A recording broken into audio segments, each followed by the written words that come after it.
देखो, ये आपराधिक गतिविधियां जिस तरह अमेरिका में बढ़ रही हैं, उसका संकेत सीधा जाता है उन देशों पर जो देश ये करवा रहे हैं और वहाँ के लोग यहाँ आकर मतलब अमेरिका में आकर कर रहे हैं। तो इस बीच अमेरिका ने एक्शन सख्त कर दिया और ऐसे बयान दे डाले कि ड्रग्स तस्करों को एक ऐसी सजा सुनाई जाएगी कि आने वाले समय में ये ड्रग्स तस्करी बंद हो जाएगी बिल्कुल पूरी तरह से। अमेरिका में बहुत कुछ चल रहा है इस वक्त जियो पॉलिटिक्स में और खबर ये आ रही है कि कम से कम 25,000 अमेरिकन जान गंवा चुके होते अगर यूएस नेवी ने समुद्र में सबमरीन को कर दिया होता तबाह। देखो, बहुत कुछ चल रहा है इस वक्त जियो पॉलिटिक्स में और आइए जानते हैं क्या है पूरा मामला। खबर इस तरह सामने आ रही है कि कम से कम 25,000 अमेरिकन मारे जाते अगर यूएस नेवी ने समुद्र में सबमरीन को कर दिया तबाह। तो क्या बोले इस पर ट्रंप। राष्ट्रपति ट्रंप ने घोषणा की कि अमेरिका ने कैरेबियन में एक ड्रग तस्करी पनडुब्बी को नष्ट कर दिया। इस कार्रवाई में 2 संदिग्ध मारे गए और 2 को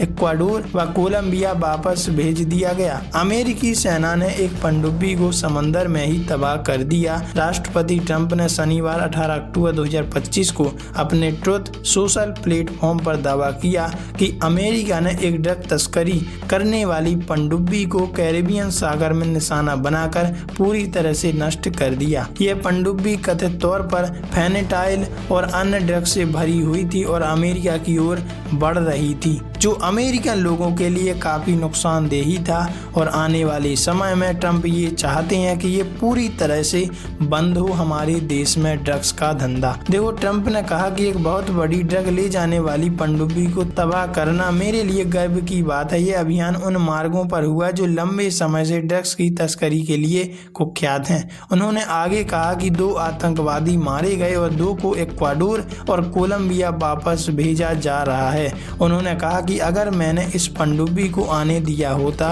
तो कम से कम 25,000 अमेरिकन लोगों की जानें जाती। देखो, इक्वाडोर और कोलंबिया वापस भेजे गए संदिग्ध। राष्ट्रपति ट्रंप के बयान के बाद कोलंबिया के राष्ट्रपति गुस्तावो पेट्रो ने पुष्टि की है कि उनके देश के नागरिक को जिंदा वापस भेजा गया। पेट्रो ने social media platform x Twitter पर हमें खुशी है कि वह जीवित हैं और उस पर कानून के अनुसार मुकदमा चलाया जाएगा। वहीं इक्वाडोर की ओर से अभी तक कोई आधिकारिक बयान नहीं आया है। तो इस तरह ये व्हाइट हाउस की तरफ से डोनाल्ड ट्रंप का ट्वीट भी है जो आप अच्छे से पढ़ सकते हैं। अमेरिकी सैन्य अभियान ड्रग्स के नेटवर्क पर निर्णायक प्रहार। यह घटना सितंबर 2025 से शुरू हुए उस अमेरिकी सैन्य अभियान का हिस्सा है जिसका मकसद लैटिन अमेरिका से अमेरिका में ड्रग्स की सप्लाई रोकना।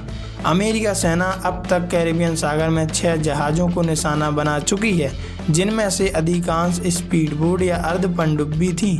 अमेरिकी अधिकारियों का कहना है कि यह अभियान ड्रग्स की सप्लाई चेन पर निर्णायक प्रहार है। हालांकि अमेरिका ने अब तक यह सबूत नहीं दिया कि मारे गए सभी लोग वाकई में ड्रग्स तस्कर ही थे या कोई और। क्या कहते हैं एक्सपर्ट। अंतर्राष्ट्रीय कानून विशेषज्ञों और मानवाधिकार संगठनों ने इस तरह की हत्याओं पर सवाल उठाए कि ये बेबुनियाद हैं और गलत तरीके से उन्हें निशाना बनाया जा रहा है। उन्हें पकड़कर बाकायदा उन्हें सजा दो या उन देश को सौंप दो जहां से वो आई हैं। विशेषज्ञों का कहना है कि बिना स्पष्ट सबूत और न्यायिक प्रक्रिया के ऐसी सैन्य कार्रवाइयां अंतर्राष्ट्रीय कानून का उल्लंघन मानी जा सकती हैं। एक सुरक्षा विशेषज्ञ ने कहा कि अगर ये व्यक्ति ड्रग्स की तस्कर थे तब भी उन्हें न्यायिक प्रक्रिया के तहत सजा मिलनी चाहिए थी, ना कि समुद्र में ही मार गिराया जाना चाहिए था। वैसे आप इस बारे में क्या कहोगे? कमेंट में अपनी राय जरूर साझा कीजिएगा।